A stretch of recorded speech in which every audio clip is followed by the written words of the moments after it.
Night has fallen and you're weary from travel. Stars fill the sky above, and in front of you is a brightly lit wooden house, the only building you've seen for days. You walk toward the house, hearing the sounds of laughter and talk as you reach the door and push it open.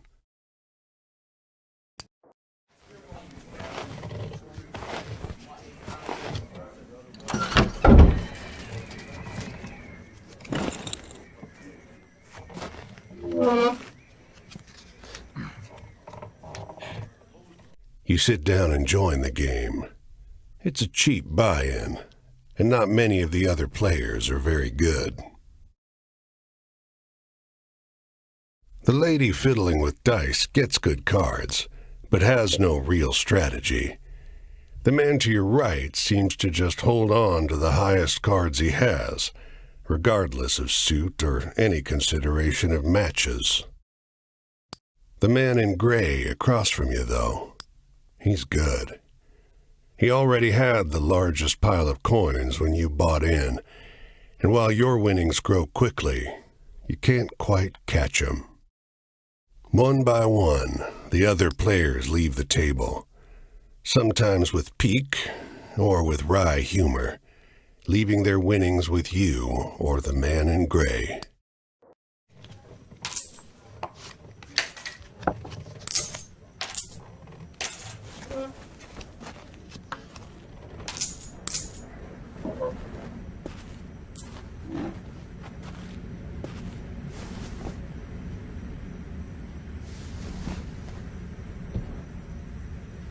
Finally, it's just you and the man in gray.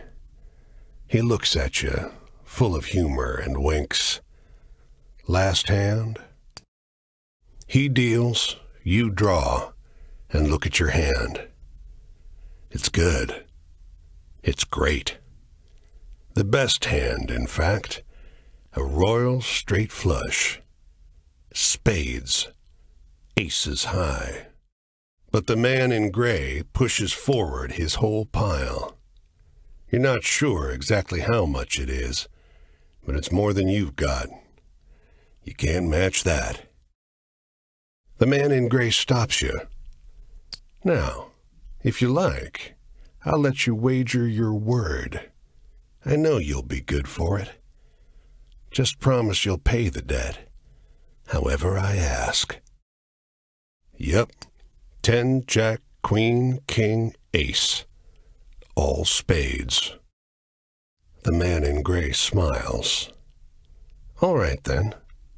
I'll call.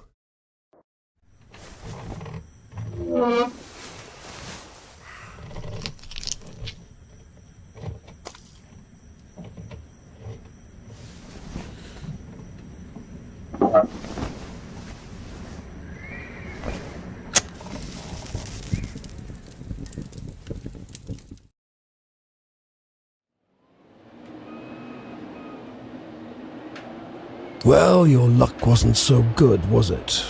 That's quite the hand, but not for the game we're playing. I'm afraid you owe me. Your life, sure, but more than that. Your labor. You see, this land is built on stories. It's one big story, this country, woven of many small ones. Few of the small ones are strictly true, and the big story is mostly a lie. All the stories and songs and myths and legends start somewhere, with a seed. As they're told and retold and passed around, they grow and change to become the stories we know.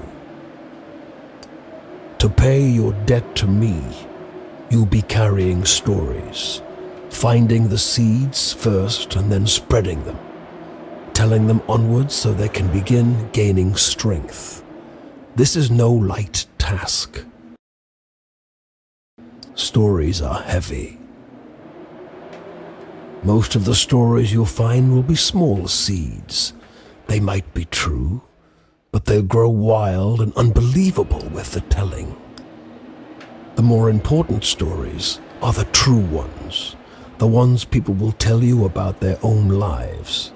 Those often get lost in the weaves of the big story. The more true stories you can find and tell, the more you can weave that truth into the big story. Tarnish it a bit, perhaps, but isn't a dingy and battered truth better than a shining lie? Now, go ahead. You tell me a story.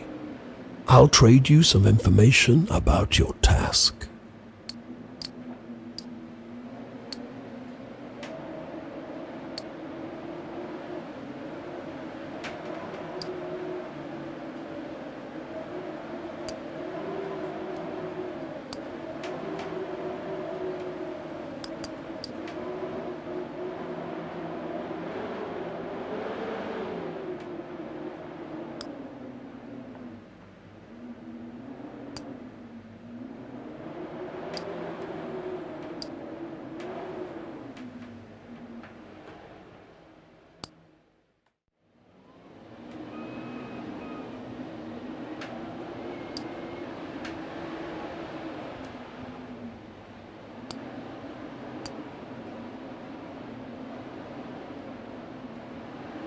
Your deepest desires? Your greatest wish? Heaven?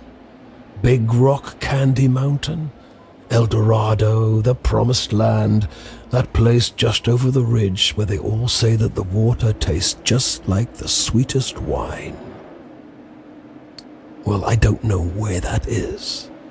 It's supposed to be somewhere in this country. Ask the people you meet. They're all searching for the same thing.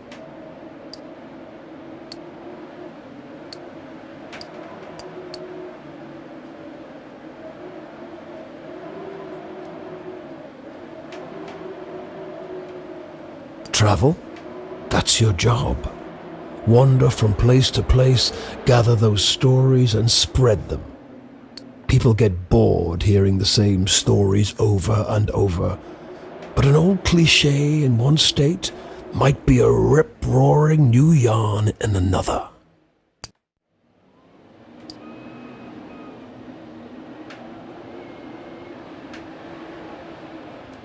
I'll strip away your flesh to make the journey easier, but still you'll feel pain. Hunger, weariness, thirst, and despair. They're all part of stories, the part not often told. And death, yes, but don't worry. As long as your task remains, you'll come back.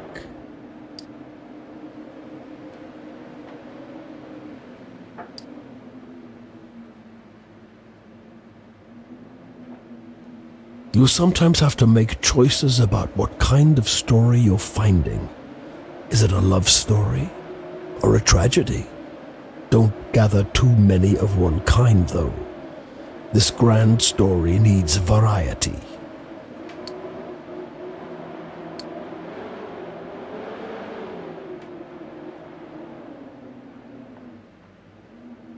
It's just luck. Funny how bad luck seems to follow the folks who already have problems aplenty. Well, try your luck out there in this country. See how the dice treat you. It's not all bad. You'll have to work hard, but I'll give you the gift for seeing the true shapes of people. Not many who can do that.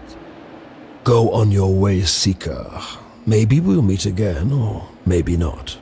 Either way, it'll be an experience for you. I'm jealous in some ways. I hope you find what you're looking for.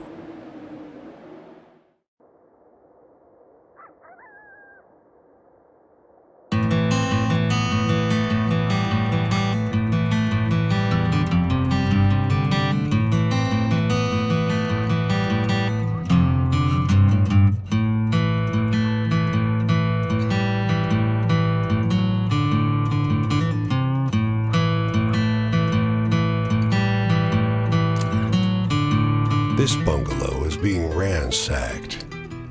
There's furniture piled in the front yard, ammunition heaped under the mailbox, and a crowd of clean-cut men ripping apart a car in the driveway. The two heavily armed, mud-caked women leaning over the porch railing share the same bored grin. One shouts at you. "Lend a couple innocent gals a cigarette?"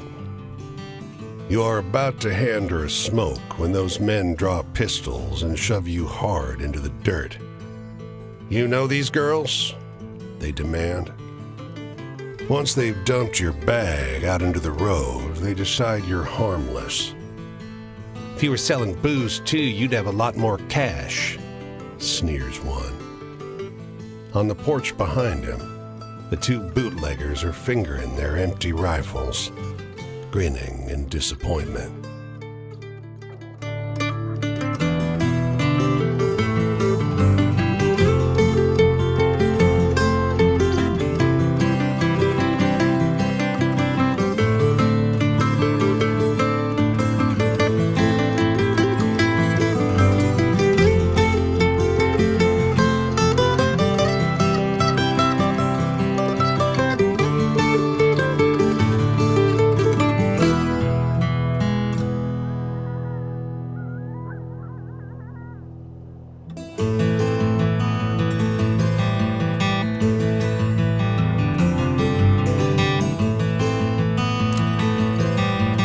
Off the road and into the woods, you can't help but come across this package by the old tree tied to a sturdy stick.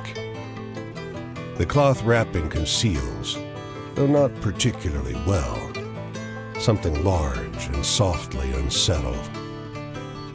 Little eyes blink back at you from inside the bundle. The shape gives a start. "Please don't tell my pa that I'm in here," it says in a small voice. "Pa doesn't want to live with us anymore, but I want to go with him.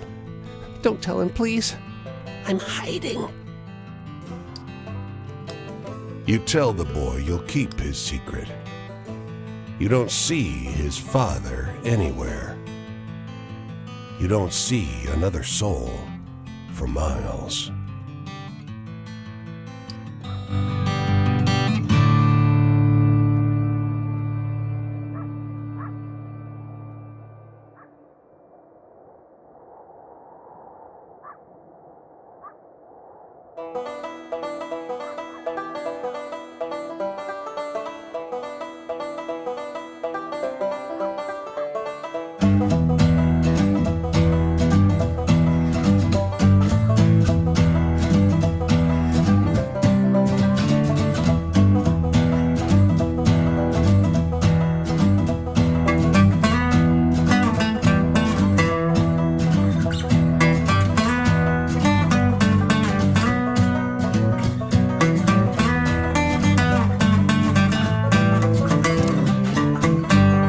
Come every year, you know. The old man is sitting at the edge of a rotting old pier, crooked legs dangling over the water. He watches a pair of seagulls preen and groom each other on a rock just off the shore.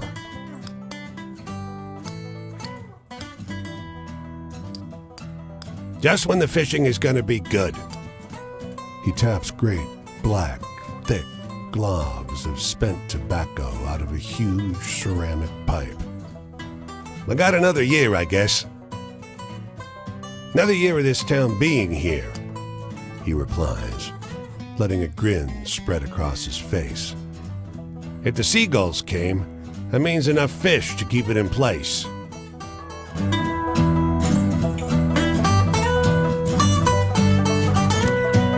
The woman walks the small town square with the poise of Betty Davis, a confident stride and inimitable mannerisms elevating the sidewalk into a plush Hollywood carpet.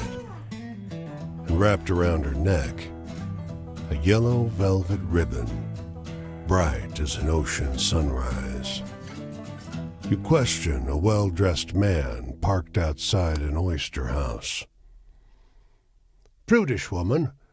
I took her on a fine date and she didn't remove so much as a ribbon. Excuse me, can you step back from the coupe?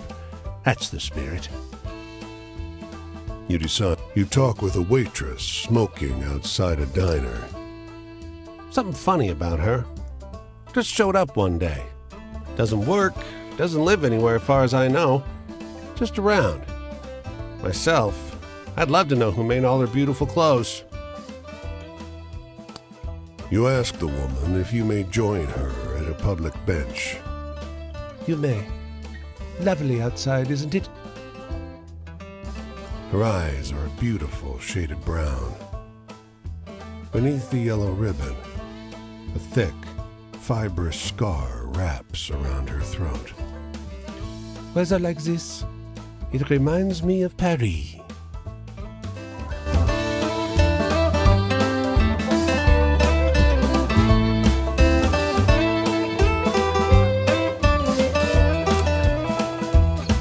You can see storm clouds on the horizon, and you don't relish the thought of being caught wandering this rocky seaside road in the rain. Fortunately, you find the lighthouse door open, with a daunting staircase before you. At the top of an ornate wrought iron spiral, you're breathless and feeling the strain on your knees. Rain already batters the walls outside. You can only knock on a heavy wooden door leading into the upper level. Muffled voices and light seep in beneath the door. Looks like we got a visitor. Sounds like a man's voice, deep and rough. Well, behave yourself. I'll open the door. Another man, this one with a higher, more sonorous voice. I always behave myself. He feigns indignation, but his tone betrays affection instead. After a moment, the door unlatches from the inside and opens. The man before you is tall and muscular, with a hint of a paunch beneath his wide chest. The heavy iron knob on the door looks nearly dainty in his huge hand. Didn't want to be out in this rain, did you? Come in. Despite the rough exterior, this room looks like a well-appointed parlor. There's a rug on the well-trod wooden floor and an enormously plush couch. And sat upon it is a stocky fellow grinning through a great hazel-colored beard. Tea? He offers, hoisting a teapot. A few years. The tall one sits on the sofa, wrapping his arm casually around the other lighthouse keeper. 5, says the smaller, but by no means small, man. That long? Time flies. We traveled together before that. You must have some good stories from the road, huh? You wake up the next morning on their old sofa, still warm from an excess of tea. And cakes? There might have been little cakes. Prodigious snoring rumbles in from the floor above you, and you quietly take your leave.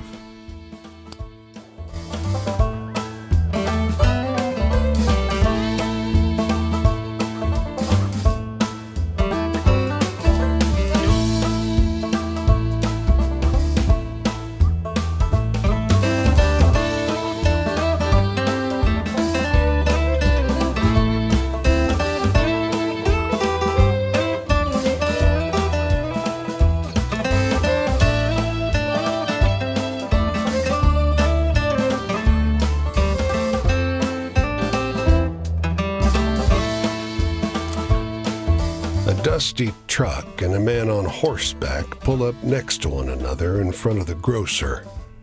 Suddenly, the driver and the rider, two wiry old men with identical haircuts, start shrieking at one another.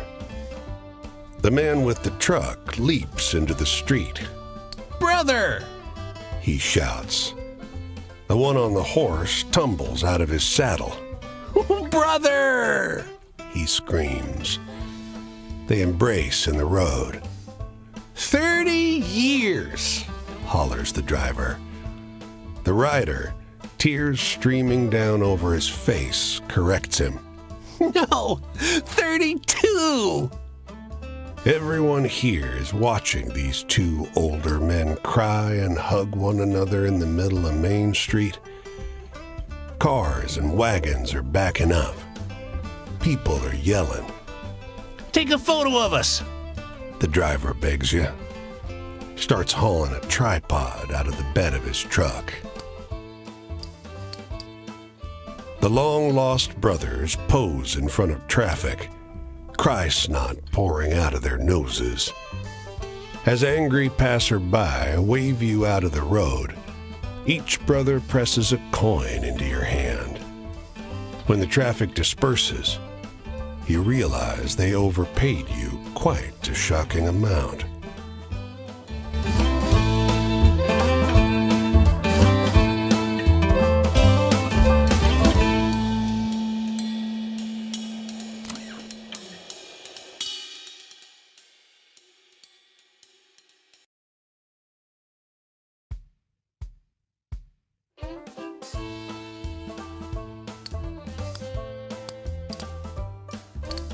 This city is like no other you've been to. Crooked streets splay out in a maze of narrow passages, no two alike. Soon, you find yourself in twilight, utterly lost. Bright light crests around one corner, a car approaching. Unable to afford rescue, you keep walking. The asphalt turns to crooked cobblestones that threaten to wrench your ankle out of place. Was this always a moonless night? The stars multiply, each one looking like a pinprick through which light is exiting the terrestrial world. It's hard finding your way through in pitch darkness. You go by touch and sound, feeling the scale of the streets by the echoing of your footsteps, fingers tracing the rough surface of the buildings. And then, a rumble of noise in the distance. You quiet yourself, suddenly fearful. The clear sky tells you it's not thunder, but cannon fire. The city comes alive with fires and shouting. You find yourself trampled by a mob of men in thick brown coats, a phalanx of bayonets advancing up the street. When you come to, there's no sign of the commotion, the war that you were just caught in. The comically shrill honk of a Model A running up the road startles you, and you crawl toward the sidewalk. Above, the sky is a sharp, cold, cloudless blue.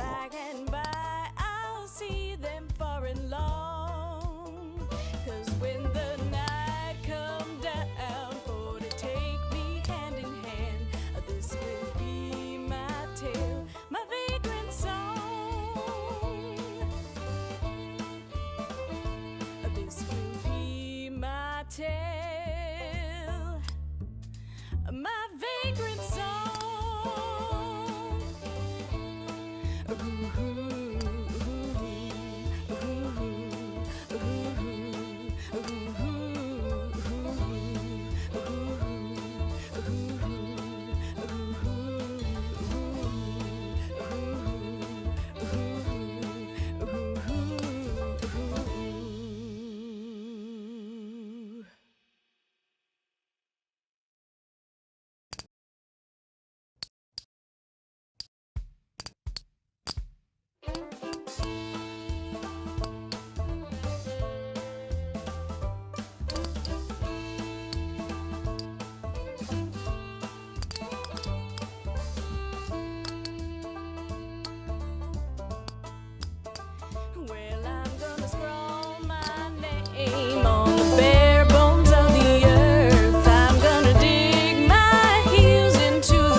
Hey there, stranger. You're welcome to enjoy this fire with me, if you're respectful, that is.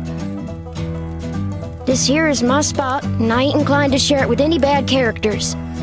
You can call me Quinn. These here are my venturing companions. Cass is the big un, and the one with the spots is Flip. I usually beat my way on the rails, but the road news said this town was fat, and the weather was fine. So I'm taking in the sights and seeing what I can drum up. Hey, tell me one of those exciting stories.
I don't get too much out of tales that are so cheerful. Not enough excitement for me. Well, I don't know a whole lot about the past, but they say there's an Injun grave around these parts. Say it's haunted and full up with angry spirits. I used to love hearing stories of cowboys and Injuns fighting it up. Would swap tales with the youngins. But, well, I suppose if someone shot me, I'd be pretty vengeful too. I want to hear a story about ghosts or murderers or something. Scary stuff.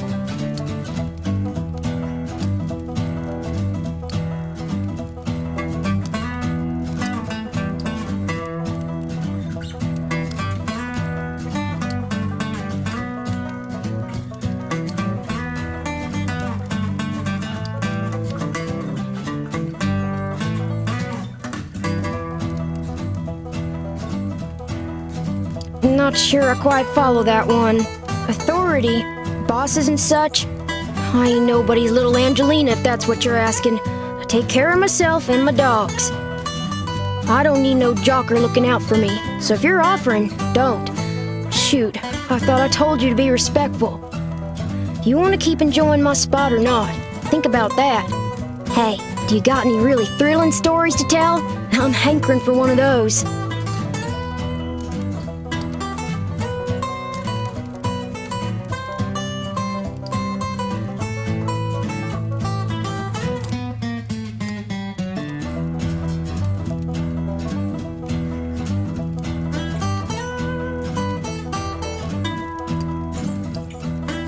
Leaving already? Well, me too. I think I'll go check out what's happening up the road this way. Maybe I'll see you around.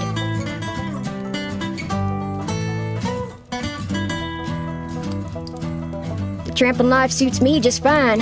Every day is a venture. With things being so depressed, folks walk around like it's the end of everything good. But it ain't. Plenty nice things to see if you know where to look. Much behind to drag you down.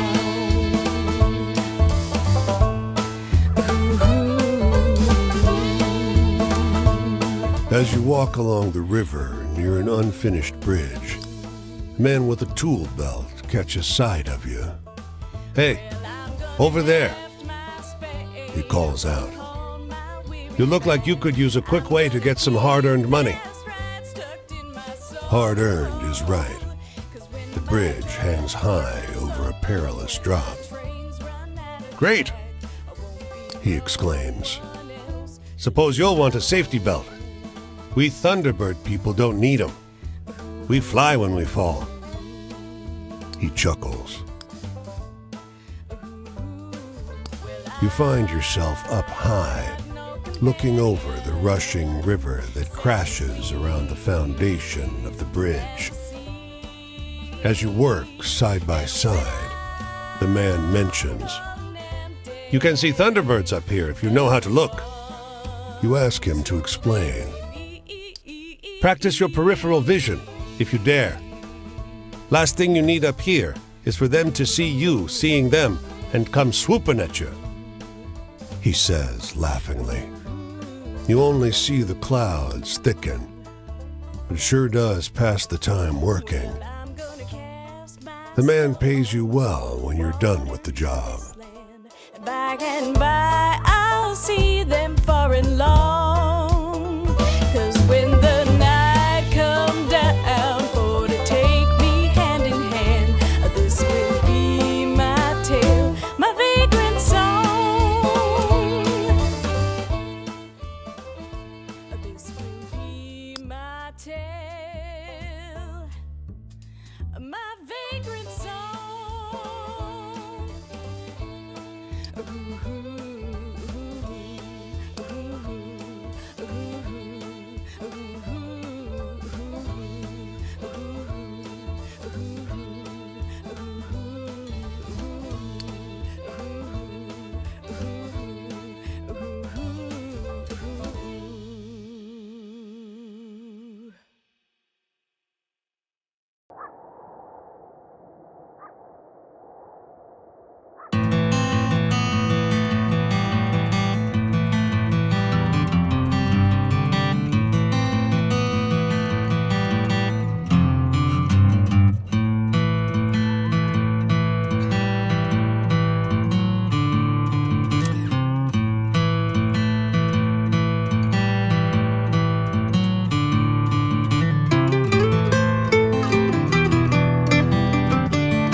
The edge of summer has turned the ocean choppy and misanthropic, and the skies miserably gray.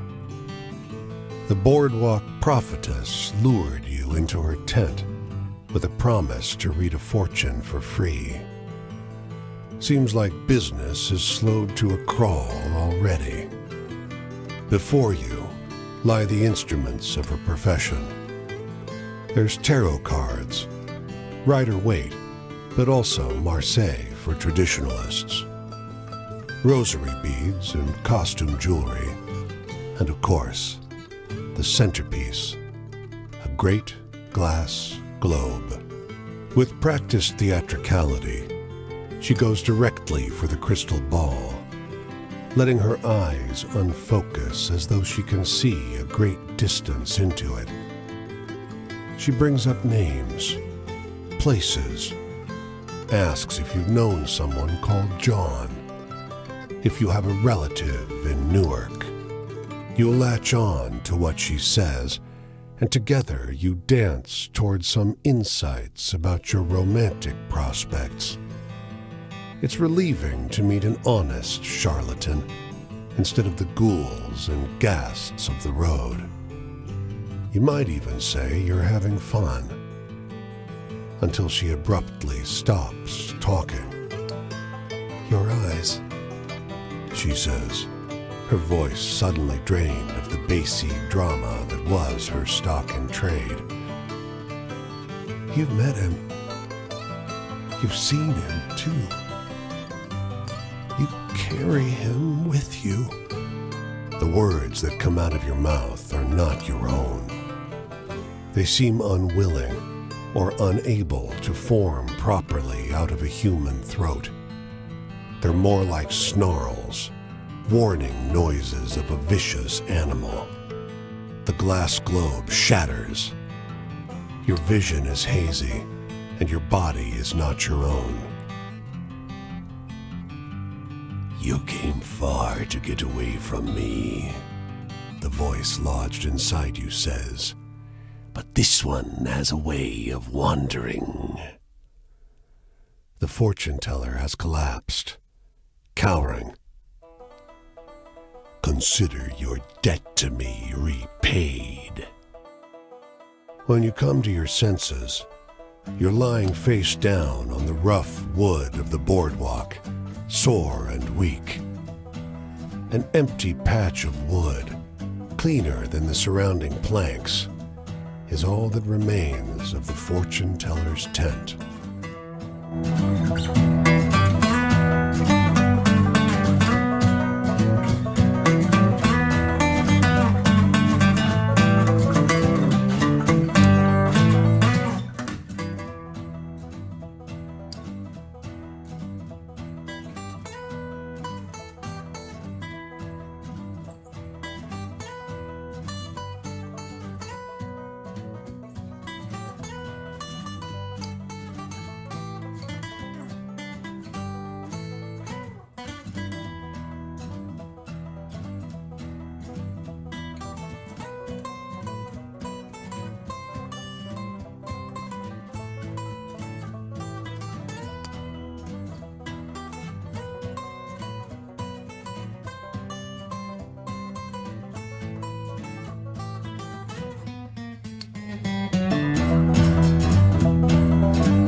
The engines belch black smoke as the ferry churns gray water into froth.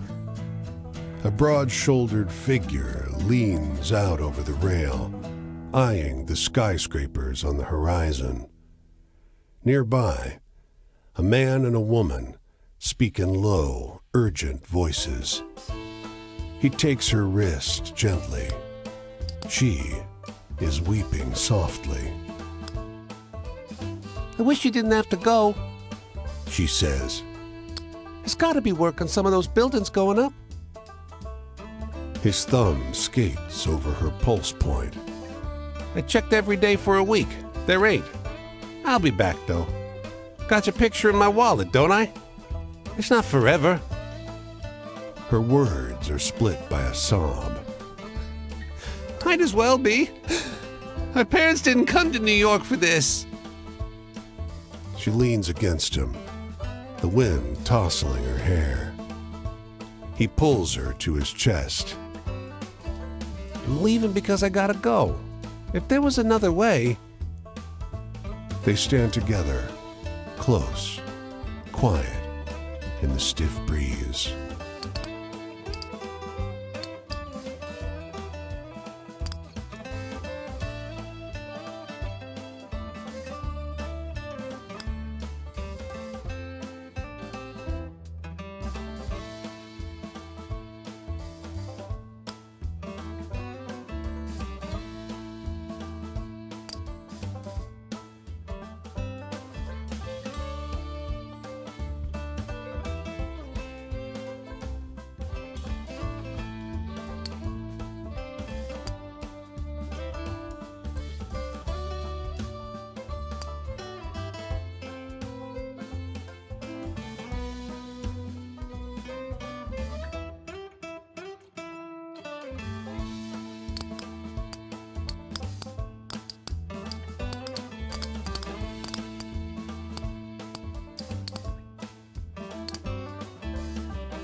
The stream is a clear, reflective shade of blue, unusual in this region where bog iron colors the river's brown.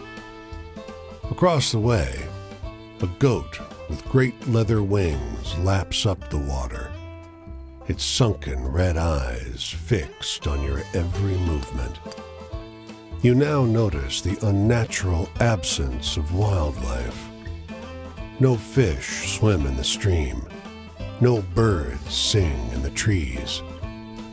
The winged goat drinks with a forked tongue, only abstractly concerned with your presence. Over the hill, a scorched one-room house lies abandoned, 2 of its 4 walls in ruins. The goat rears up, front hooves curled, and stretches its wings out to their full breadth. The goat opens its mouth and wails, a protracted, shrill sound, indistinguishable from the cry of a human infant.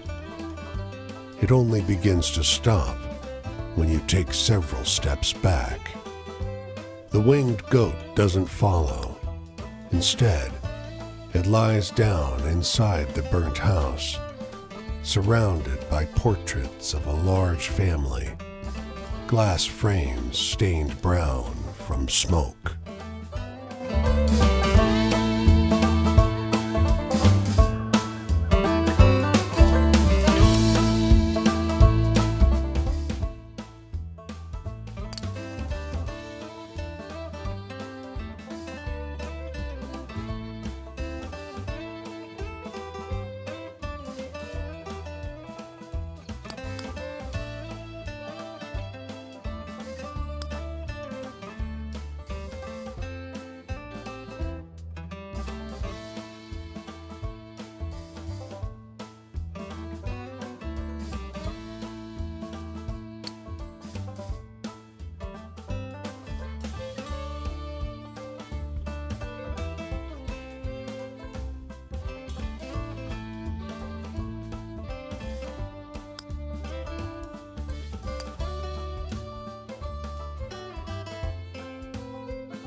Together to fill the sky.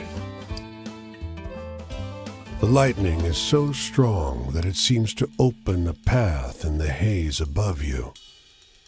You are sure you see massive talons curved around the clouds. The thunder is so immense that the ground trembles. Your lips and hands tingle from the electric charge that fills the air, until the dancing lightning passes on over the hills. Well, I'm gonna scroll